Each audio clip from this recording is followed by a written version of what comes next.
Hey everybody, welcome to the Wither Effect. Today is episode 4 on July 8th, 2019. I am Duds, also known as Duds Versus in most media circles. And I am Bankaardappel, or Bank for short, and today we have a special guest with us to talk about some Minecraft. Welcome, Carl. Nice of you to get withered with us. What have you been up to this week, Carl? Well, this week I have been very, very busy on the Ripple Effect server. I've been sorting out the buildings and the redstone over at our new Capture the Flag PvP area that E. Schrodinger's cat is beautifully landscaping for us as I speak. And I've also been building up my 4-module iron farm that's going to be in my next video. And you don't want to miss that because I kill a lot of villagers and a lot of zombies trying to build up that farm. And that's what I'll be working on this week. Yeah, and from what I can tell from the pictures, trying to crash the server. Oh yeah, I literally logged in yesterday, and there was just iron golems everywhere, and I don't understand why, because my base wasn't loaded. I'd literally logged off, and there was no golems, and I logged in, and there was like 50 just around the farm. It was mental. Yeah. This week, I've been doing a lot of base work. I don't think I've left the base in like 2 weeks or whatever, but it was actually the beginning of my multiple streams a week and kind of skipping an episode week, and it's been working out pretty well. I've enjoyed it. I've been bouncing around from project to project, which is something I don't normally do, but I've enjoyed that. Plus, I'm closing in on 500 followers on Mixer. I think I'm like 8 away. So that's really nice. What about you, Bank? I had quite a busy week in real life, yet again. I had like one work day of 12 hours, which was insane. But now I got the vacation, so I should have a lot more time. I did work around my base a little bit, just a bit of decoration, just like last week. But now that it's vacation, I might set up stream and get that going a little bit, see how that works out. Thank you, streams. No big promises yet, but you know, I should have the time, so that could be fun. That's pretty much Bank it. Better Stream. Yeah. I'll announce it on Twitter and that kind of stuff when I get ready to it. Do it, Bang! Do it now. No, not right now, obviously.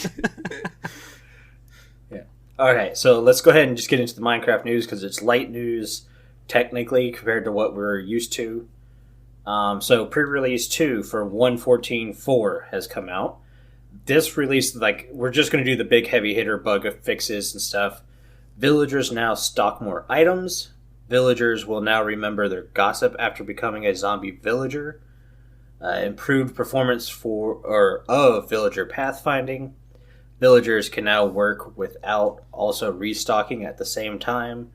Gossip about players who converted a zombie villager will now last longer, and player activity button on the realm screen has been removed. Thoughts?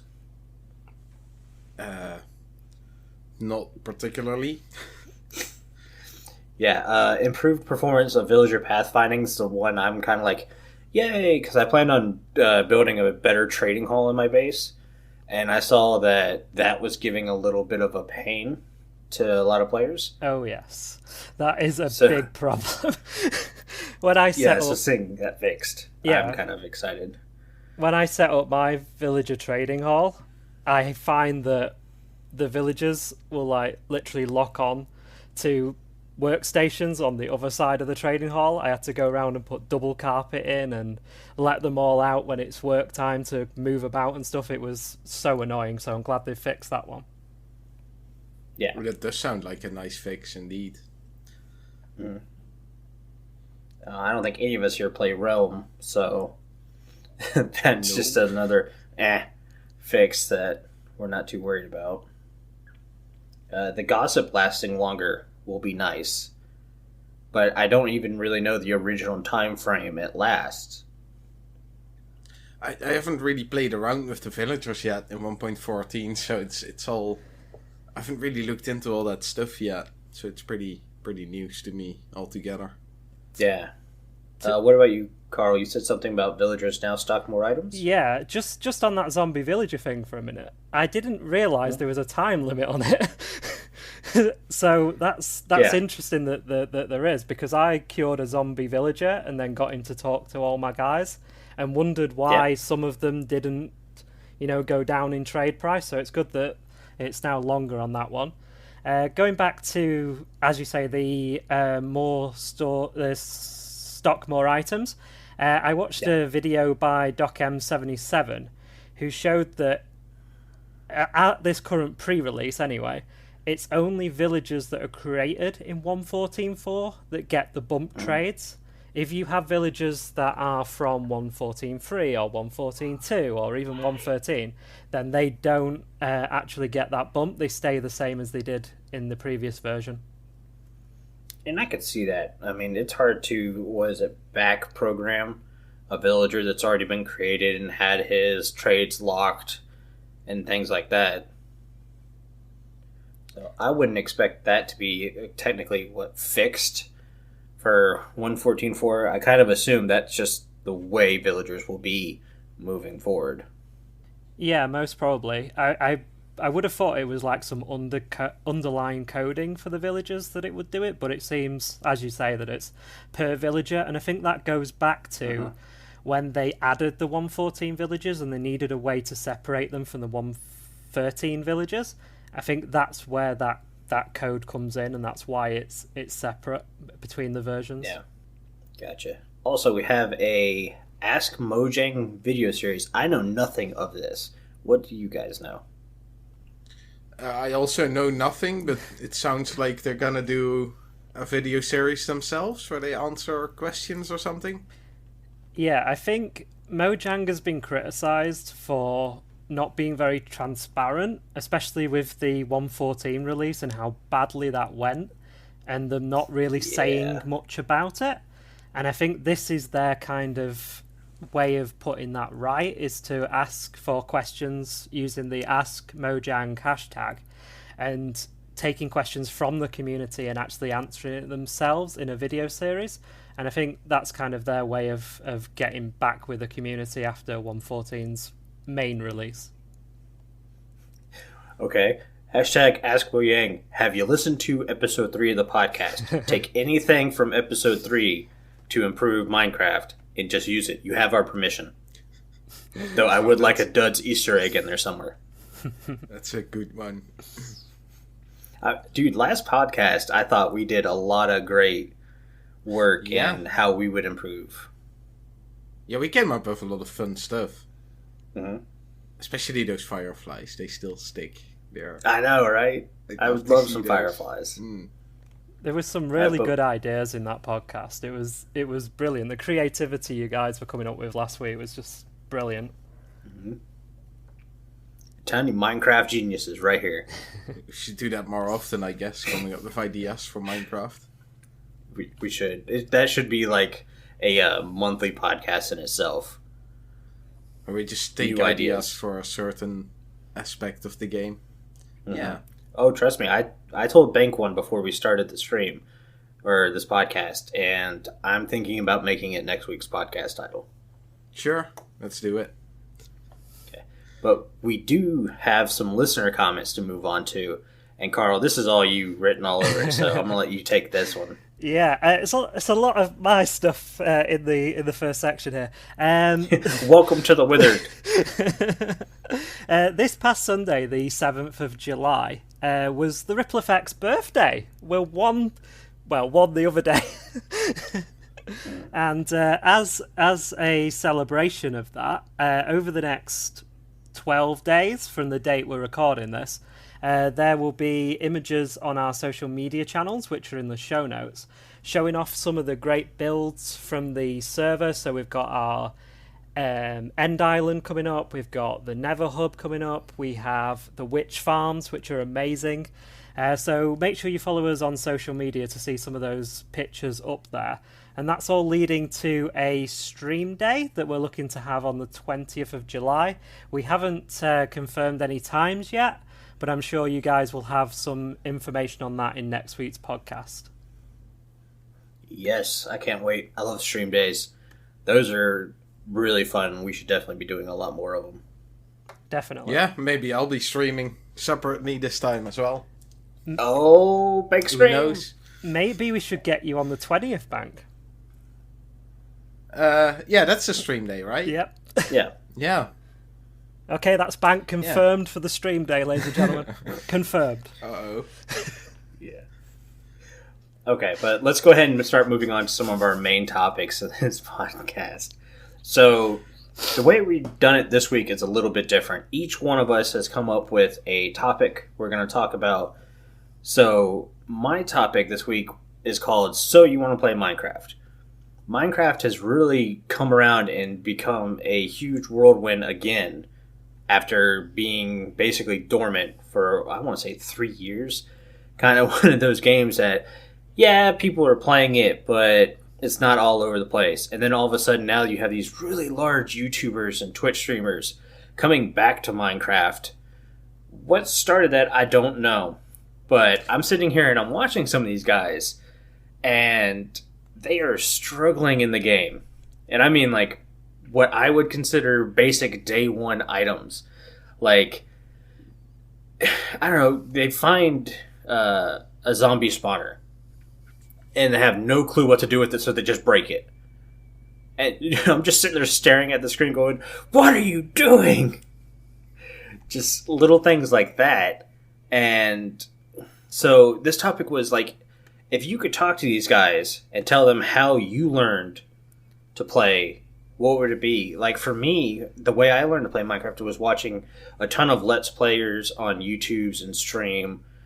And you got to try the different platforms. Don't just do YouTube. Don't just do Twitch. Go to Mixer also. You got to have guys all over the place because everybody plays differently.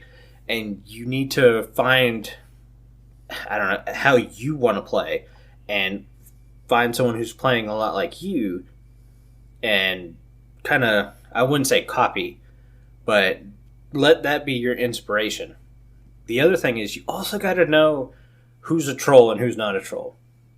Because I watch guys, I don't know, day after day, donate $5 and say, hey, if you have Silk Touch on your pickaxe, you can Silk Touch that spawner. And it's like, no, he's playing vanilla. You know he's playing vanilla because it's in the title. And you just tricked him into breaking a spawner for $5. Not cool. What about you, Bank? How did you learn to play Minecraft? Well, that was definitely an interesting experience because, well, I played a lot of games, and it took a while before I started on Minecraft. Mm-hmm. And one thing I definitely never did was look up on how to play a game. I would just play it and I'd figure it out, and usually you get a tutorial which you can do first. But with Minecraft, I was in the game and it's like, what? I don't know nothing. They explain nothing at all. Yeah, they just kind of shove you in the deep end.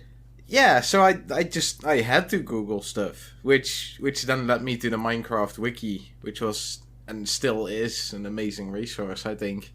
Mm-hmm. And that they have like little videos and stuff, which then led me to YouTube, where I found obviously YouTubers who helped me along, and all that sort of guided me. But it was a strange sort of experience because you basically had to Google how to play the game, which was interesting. And they came a long way from there, because now they have like sort of a tutorial and the crafting book that gives you just all the, crafting recipes. You don't have to Google those, which is nice. And go back to seeing some of these guys come back. The fact that they see that little green book in the crafting menu and they don't know to open it. And then when they do, like, the little light bulb pops up above their head and saying, oh, so that's what this does. I can do all these things now. And then they find out that the red shaded box means you can't do that right now. Yeah, pretty much. I mean, it's still not perfect, like you said. They still have to figure out how to open the crafting book and stuff. But it's so much better than it used to be. It really is. What about you, Carl? How's it for you? When I first got into Minecraft, it was kind of by accident. I was so long ago now, but I was on YouTube and I came across Stampy Longnose's videos on Stampy's Lovely World. If either of you have ever watched any of those, And then from there, I found Mumbo and the Hermitcraft group, and then came across Sin, and that's how I got onto the Ripple Effect. Well, it was Late Lao Guy at the time, and then we moved over to the Ripple Effect. In terms of how I went about finding out things, as you say, back then we didn't have the crafting book, and as someone who played Minecraft without it, when they added it, I was a little bit like, I don't know if I like this or not, because I kind of enjoyed the finding things out rather than looking it up. But when I did need to look it up, obviously, as you say, the wiki, tutorials, let's plays are definitely the way to go. And that's where content creators come in, as you were saying. And that's where, you know, people like us come in, and the podcast and things like that as well, to kind of help people along in that journey. And that's kind of how I got started in Minecraft. I'm thinking for like a good podcast topic might be day one Minecraft. What do you do? Like, that could be a fun topic. Definitely. To kind of cover. A beginning tutorial. You listen to us for an hour talk, and we'll get you through day one, no problem. It's not a bad idea, actually. We'll have to throw that in our ideas list. Yeah. All right, but Benk, I think your topic's up next. What you got? So I'm quite a minimal kind of guy, I guess, in Minecraft. Mm-hmm. So my base doesn't have that much usually, and that gave me an idea. Like, what's in your essential Minecraft base? Because for me, it's pretty much an ender chest and a bed, and then I could be done.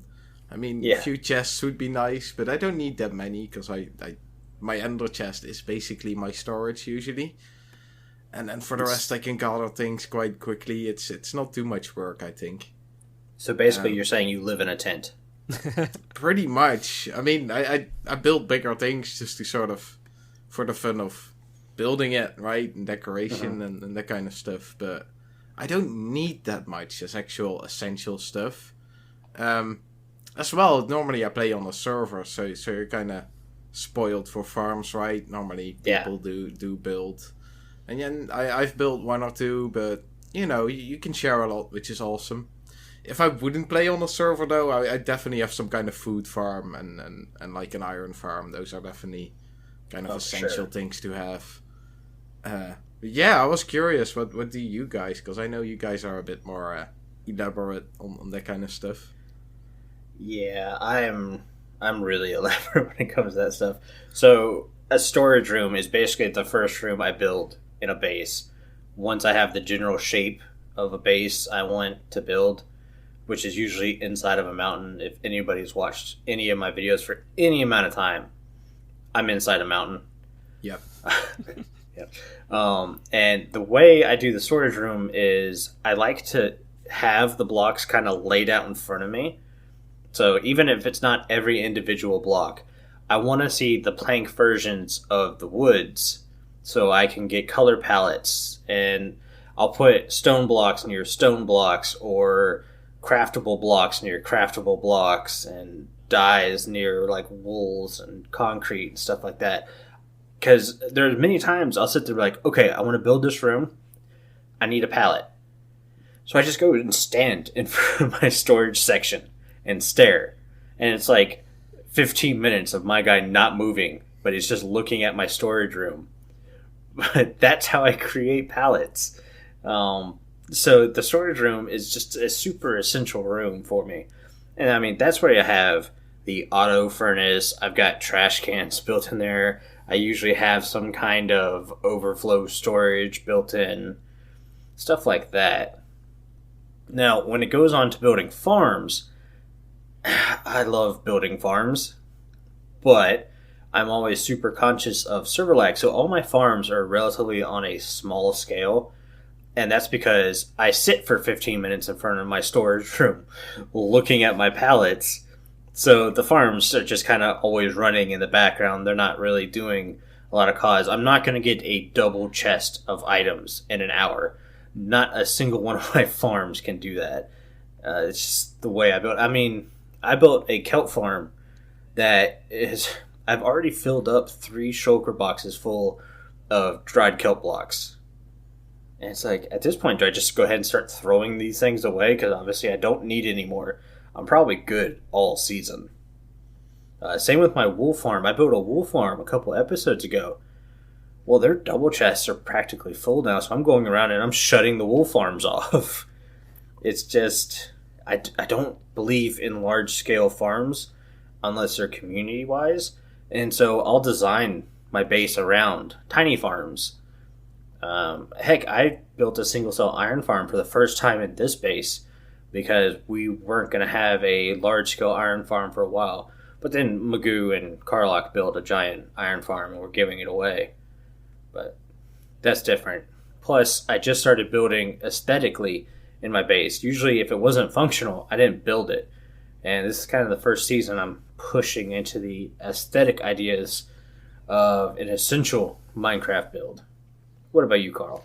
So, in terms of storage, most things I keep in my ender chest, a lot like Bank, but I have like a color-coded and numbered system that's based on Exuma Void system, and I've kind of like improved it from my point of view, and there's a video of that on my YouTube channel. And I basically keep everything in there, from my diamonds right through to every kind of wood, every wool, concrete, terracotta, everything in there. And that's so if I go to an area and want to build something, I can grab a few shulker boxes out of there and, as you say, put up a colour palette of blocks, open them up, have a look through, see what goes with what. And then if I need more resources, I'll go back to my base, where I usually use manual storage systems. I get quite sort of a therapeutic feeling from tidying and organising things into chests, just like I do in real life, really. Kind of like organising stuff is really, is really good for me. And that's what I like to do in Minecraft as well. So I'm not a massive fan personally of automated storage systems. They're good for like bulk blocks like dirt and cobble and stone and all that kind of stuff. But for every other item, I personally like to sort of do it manually. It's kind of something I like to do. In terms of farms, again, like I like small farms as well that run sort of all the time in my base, rather than massive farms that I run every now and again and lag the server to death. And then in terms of... so they give me a constant stream of items then, instead of having a big harvest all at once. Like you were saying with your wool farm, I'm having the exact same problem with mine.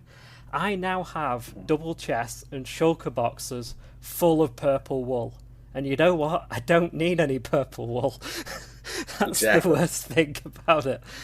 Going from this kind of situation in 1.13 where wool was one of the hardest things to come across because it was a manual farm. Yes, you could set up some kind of AFK system for it, but it was... it was a manual farm in its essence. And to come into 1.14 and having that all automated now, just shows you kind of the kind of progress that Minecraft is coming into with automation. And it means that now we can build anything out of wool, where before it was really hard to get. We've now got an abundance of it. And that's kind of how I got into Minecraft and what I like to do with my base and stuff. Yeah, I would love to see them take more automation steps. Like the wool farm was completely out of left field when I saw 1.14, and I want more of that. And thanks to my neighbor who decided to mow his yard at this random time of day, and I don't have a big yard, so he is literally like right outside my wall. So if you guys can hear that in the background of the podcast, say thanks, Jerry. It's all his fault. Thanks, Jerry. His name is Jerry. That's awesome. His name is Jerry. So I immediately picture that dude from Rick and Morty. Yeah, he doesn't look like that, but it kind of feels like that. Oh, that's amazing. I'm pretty sure. Oh, yeah. I'm pretty sure he's doing it because I heard his wife yelling at him when I pulled into the driveway this afternoon. So it's one of those moments. Poor guy. Yeah. Mm-hmm. Yeah, going to the topic. I noticed something which I hadn't really noticed before, but we all seem to have sort of a similar build style. Like you like to look through the blocks to create sort of a palette, and you like to stand in your storage room and create a palette and then start building, I guess. Yep. And myself, and I guess that's why I keep like my ender chest as a storage. Like I like to have the surrounding and the build itself sort of create the palette, so I'd like to have all those blocks around and being able to look at it, just like Carl said.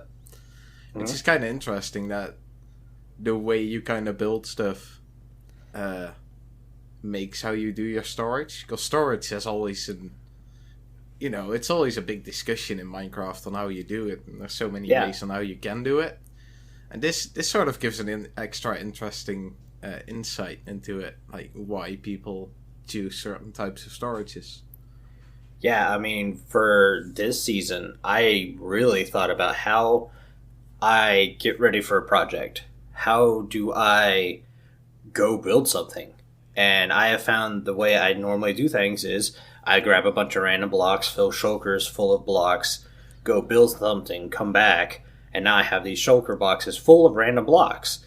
So the way this season is, I said I'm having an automated storage system. I don't care if it breaks every month, which it basically does because I'm stupid. I will not blame the automated storage system. It works just fine when I'm not stupid.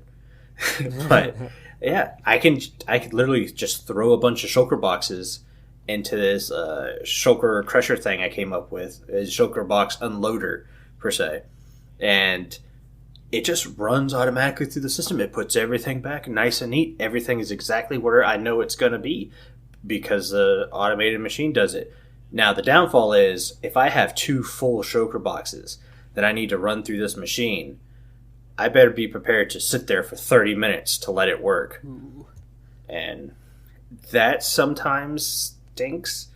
But a lot of times I found at the end of a project and doing it, I'll just throw my shulker boxes into the machine and I start editing the clips and stuff I've done. And it generally works out pretty well to line up when I'm done editing. The machine's done. So I've really enjoyed my setup. I think every season from now on, I will have some form of this setup going forward. All right. Yeah, that's kind of... so you clean up your boxes. I like to keep them around for a bit with all the random stuff in it, as it were. Because if I want to continue building in that same area or on the same thing, or if I want to adjust it or whatever, I still have the building blocks. Mm-hmm. And usually if you're going to build near it, you're going to use the same kind of stuff anyway. So I always... The more I sort of build at a place, the more I get like a specified box for it. Yeah. And then when I'm really done, I'll clean it up or I'll put the box somewhere else or whatever. Yeah, and I found I've done that a lot with outside my castle. Exactly what you were saying is because out front of the keep is just a constant, well, I'm going to spend 30 minutes redoing some landscapes, or I'm going to build a quick little house, or I'm going to do some lighting effects, maybe build a custom tree. So I do have boxes spread out in that region. But that's right in front of the base, and to me that's still kind of inside area. So I'm not really counting that. Fair enough. I mean, I guess the further you go, or the less of a storage you got, you don't want to run up and down all the time, right? But I do that, and it keeps Marlowe's Rocket Shop in business, because I'm pretty sure I buy him out of rockets all the time. Oh, yeah. Yeah, that's... I mean, even though I got this system, I still travel around a lot within my base, and I do buy my fair share of rockets as well. Yeah. Well, I think I went this last month without really buying any rockets, because you basically couldn't fly in the nether. No, it was awful. Yeah, so awful. Just flying into unloaded chunks and just like seeing pigmen and lava and just being stuck there and wondering whether you could plummet into the lava or whether it's actually going to load was one of the most freaky things ever. And being able to fly now is really good. I was pretty sure they were supposed to fix chunk loading. And I'm pretty sure I remember them saying, "Oh yeah, choke loading's fixed," and that's why we updated. And it's just as bad as it was. I think it's 1.14.3 is slightly better in the Nether for me anyway. But yeah, the chunk loading in the overworld sometimes is really bad still, and it's something that I'm sure they're still working on it now with 1.14.4. These updates are coming thick and fast now. I think they realise that they've got a lot of issues with the new rendering engines and the new lighting engines that they implemented in 1.14, and I think all of these kind of problems will be fixed properly eventually. Yeah, and I think that's why it helps that a lot of these big name YouTubers and streamers are coming back to Minecraft, because the light is on Mojang. It's like, hey, fix your stuff. There's a lot of people looking at your game right now. They don't want to see a bugged out version of it. Yeah, the amount of bad PR they got from Hermitcraft over the initial release of 1.14 was just astronomical. The amount of videos that were coming out from that group, and millions of people watch Hermitcraft, and seeing the game from that point of view cannot be good for sales and for people wanting to try Minecraft again. So I think they really know that they need to get on it with this. Yeah, for sure. And let's not forget that, what was it, at 113 Minecon, or the first Minecraft Earth that's now not Minecraft Earth, that's now Minecon Live, who knows? They promised 2 releases every year. Did you really believe that, Dodds? Did you really believe that? No, I didn't believe it at all. But that's what they promised, and I went, yeah, right. And here we are. We get 1 release a year, and it's extremely buggy, and Mojang needs to step it up. I mean, going on the thing of they get a lot of light on them, and even though the bad negativity, I heard on the radio the other day that apparently Minecraft passed Fortnite again. Yep. So there's definitely a big increase in players on Minecraft again. Which is kind of cool, but yeah, they gotta fix their stuff. Yeah, I love that Minecraft's getting all this publicity, because I still think it's the best game out there. Granted, there's games that do stuff better, but in an all-around package, you can't do as much in other games as you can do in Minecraft. Definitely, yeah. And kind of the community aspect of Minecraft, we, as a group, the ripple effect, we could be playing any game, but we choose to play Minecraft, and we all get on so well, and it's brought us all together from right across the world, from the USA to Europe to Australia. It's brought all of us together, and we're all great friends, and that has happened because of Minecraft. And that's something very powerful that not a lot of games can claim. Yeah, well put. I think this perfectly is going to lead us into the next topic, and that is the future of Minecraft Java. Carl, this is all yours, so take it away. Yeah, I kind of was thinking about this when Bedrock came out, and since Minecraft was bought by Microsoft in 2014, with the introduction of the Bedrock Edition for Windows 10 mobile and console, they've kind of gone to this kind of area now where they're starting to sell things, and with mashup packs and resource packs, and it's all tied to Xbox and Microsoft platforms. And with Bedrock not being available on Mac, not being available on Linux, I kind of wanted to get your guys' opinion on the future of Java and where you see that coming. I'm not talking about 1.15 or even 1.16, but kind of like where it goes in the future. Do you think that Microsoft will keep Java around long term? Do you think that they'll bring these stores to Java, or do you think they're going to treat them as separate entities forever? Yeah, I'm going to jump in because that lines up perfect with my thought. So, about keeping Java around, I think it's a race right now. I think it's a race between Java and Bedrock, which I think is C++, on which one can include all the features and run at the highest performance possible. C++ runs right now at a way better performance, but it can't do the extendedly huge worlds Java can. It doesn't have all the features, like the left hand isn't fully there for them. They can't even do shields because of this. And I think Java, as long as it can keep ahead in the features and keep its performance increasing, it's going to stay around. But the second the Bedrock version takes over Java and performance and features, I think you'll see the main version of Minecraft switch to the C++ version, which I will be okay with if they keep to the heart of the way the Java works, as it's kind of the experimental ground. It's letting people do mods themselves. It's letting the community push the game forward. Because let's face it, Mojang really does pay attention to the modded community to get their next newest features. I don't know how many times I saw villager trading and villager upgrades the year leading up to 1.14, and then bam, there's 1.14. Heck, Tango Tech was designing new villagers the months leading up to 1.14. And sure enough, it felt like at one point Mojang was just copying his mod. So I want to know just how far is the community pushing Mojang, or are they sneakily smarter than all of us and planning these things a year in advance?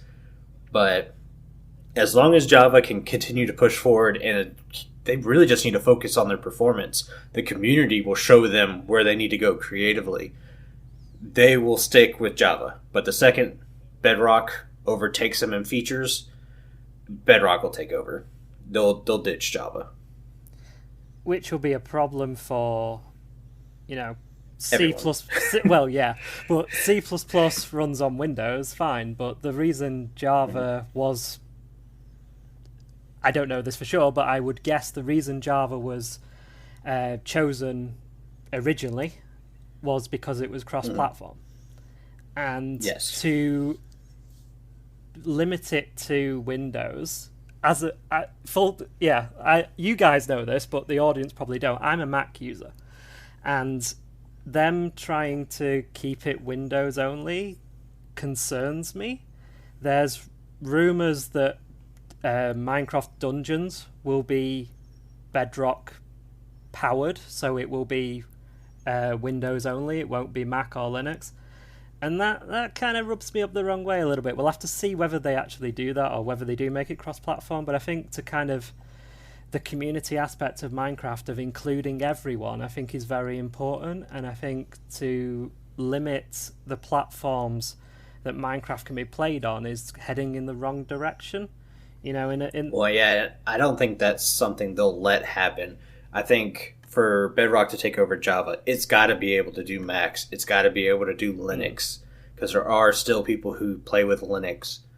And Dungeons, it's running like the Unreal 4 engine, which is a huge gaming platform. So I'm sure it's going to be able to do Mac, even if it's just a port over. Yeah. I think they're just slow on announcing it, because porting something over to Mac is probably the last step for them to do it. It might be like a month after it's released or something, but I'm sure it's going to be coming to Mac. I hope so, because I hope there's going to be some multiplayer involved in Dungeons as well, because I think our group playing in Dungeons together would be really cool as well. Yeah, I got to get my ninja on. So there's a lot of interesting things being said. As for Java and C++ and Mac, I'm not actually sure on how Mac is programmed and all that, which is weird. I kind of should know. But Java and C++ are like equals. Java is once created to replace C. It works slightly different. They're equal in quality, which might be the reason why they once started making it in Java, because I probably could go either way for the PC industry. Mm-hmm.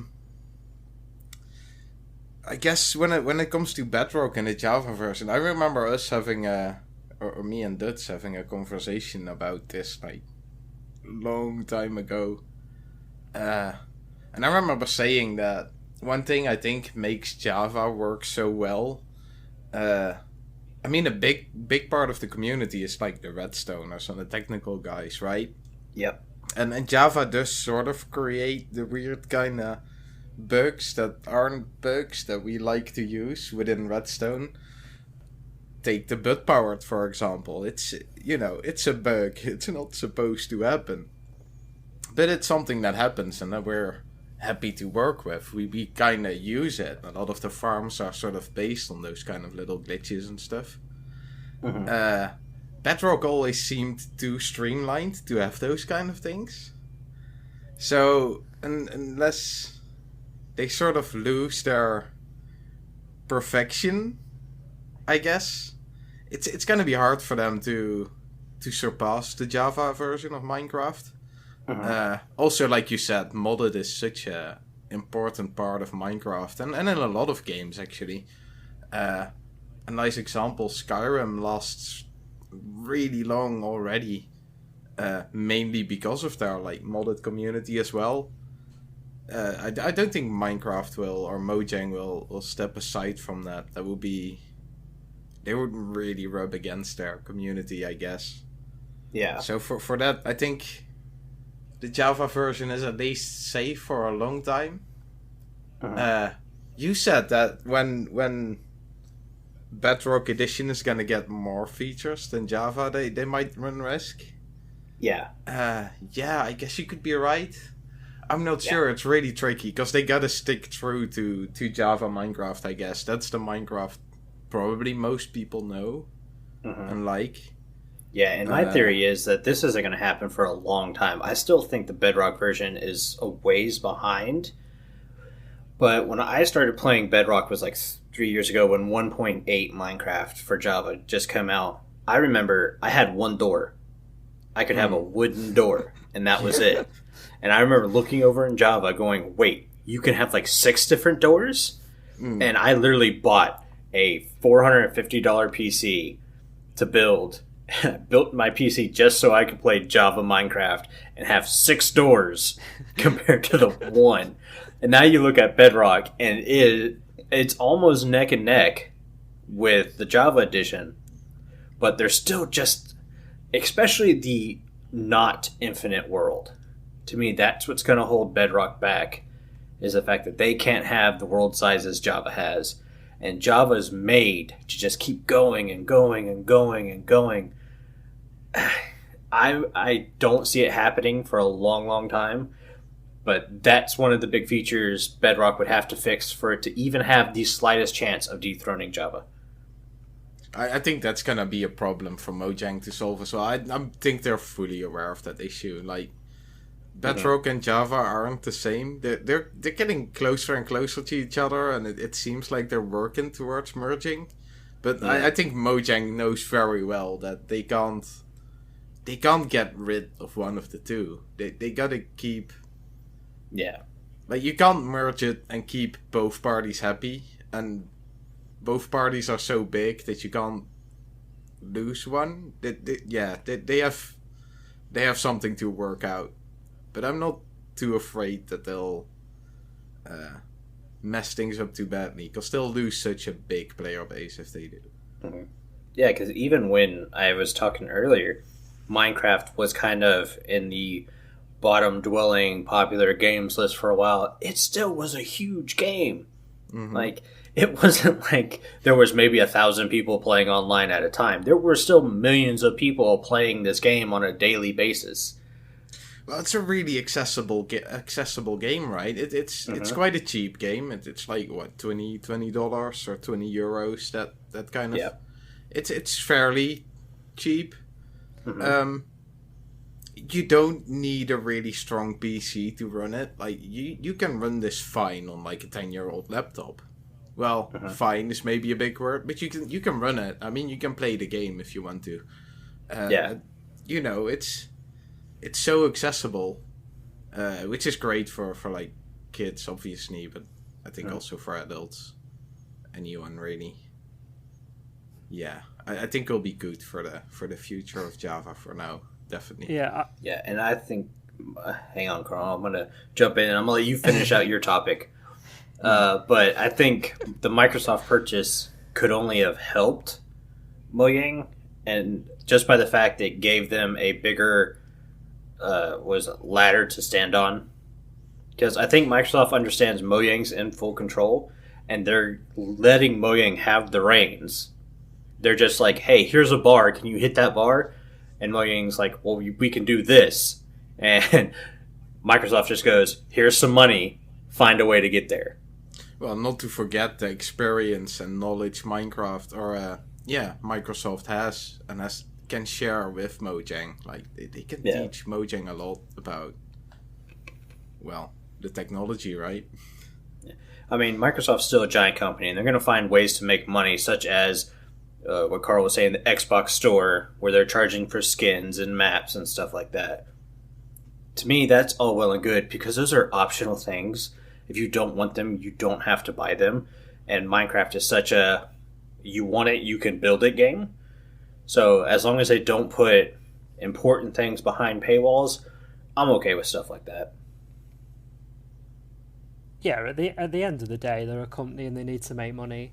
And as you say, as long as it's optional, that's perfectly fine. And I think Microsoft are smart enough to know that they need to keep the player base happy, and if that means keeping Java around, then that's probably what they'll do. And, they might add a few stores to it. They might add these mashup packs that are optional that they have in Bedrock and bring those over to Java and do that kind of thing. But yeah, like you say, as long as they're optional, I think that's perfectly fine. They need to make money on was it $2 billion they spent on Minecraft? So yeah, they need to recoup some of that somewhere. And like you were saying, it's a very cheap game to start with. It's £20, $20, and for what you get for that is amazing. You can see games that aren't half as, the longevity of them isn't as much as Minecraft, and they're $50, $60, £50, £60, and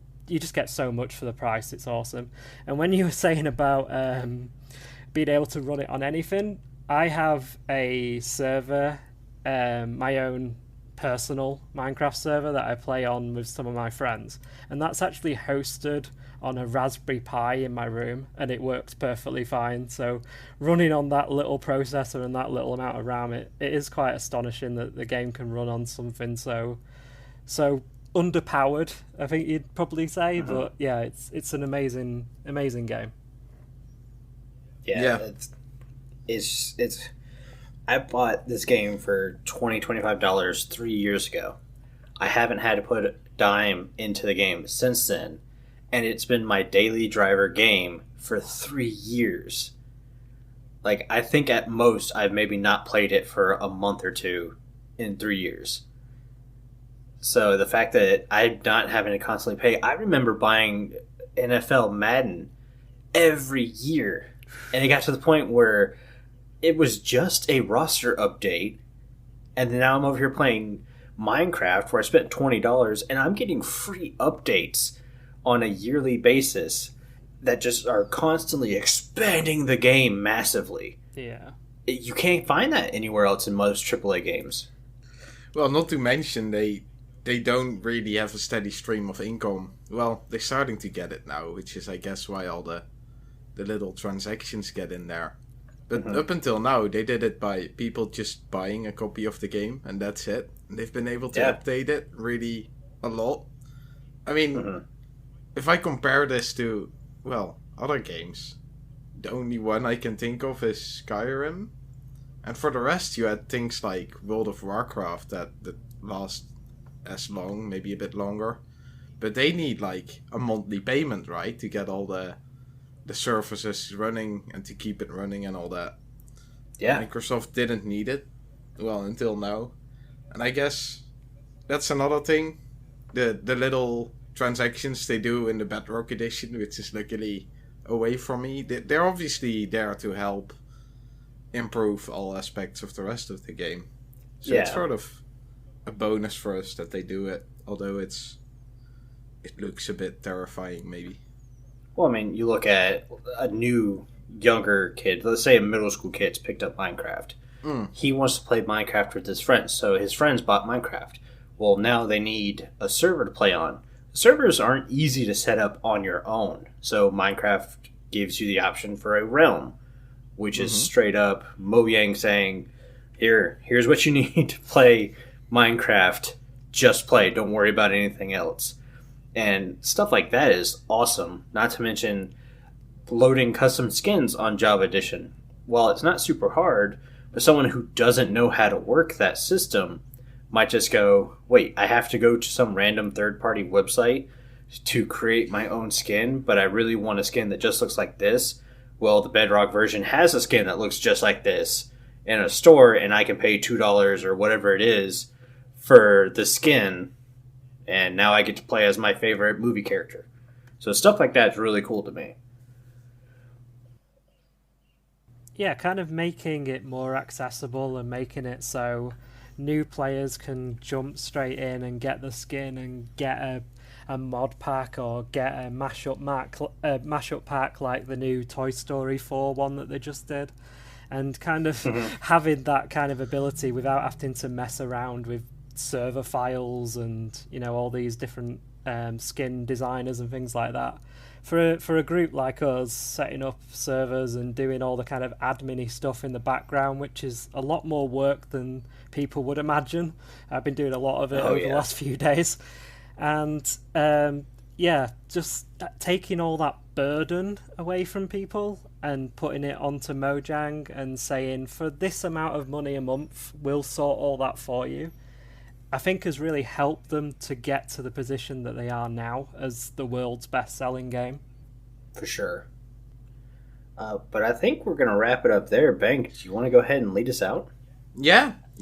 Like usual, if you like the show, please leave us a rating and a review. It helps us out a lot, obviously. We get a lot of listeners. We get ideas from that too, so, send us some emails. We got an email at podcast@rippleeffectsmp.com. Tweet us. We're reachable over there. We got a Discord channel. We got a few people joining yet. We'd like to see some more people. There's a direct Q&A channel. We can hang out and you can just get into contact with us personally if you like that. That's okay. This show has been brought to you by Bank, myself, and also our digital producer, Carl. Carl, thanks for coming on and getting withered with us. It's been an absolute pleasure, guys. Yep. Carl also helps make sure the show ends up where it's supposed to be and not some random section of the internet where maybe you can buy body parts. We won't bring that up. And this show has also used some amazing music from our friend Decoy. He does the intro and outro. Give Decoy a lot of love. Both Carl and Decoy's links can be found down in the show notes with Banks and mine also. And like always, guys, thank you so much for getting withered with us. We'll talk to you later. Bye. See ya later. Bye.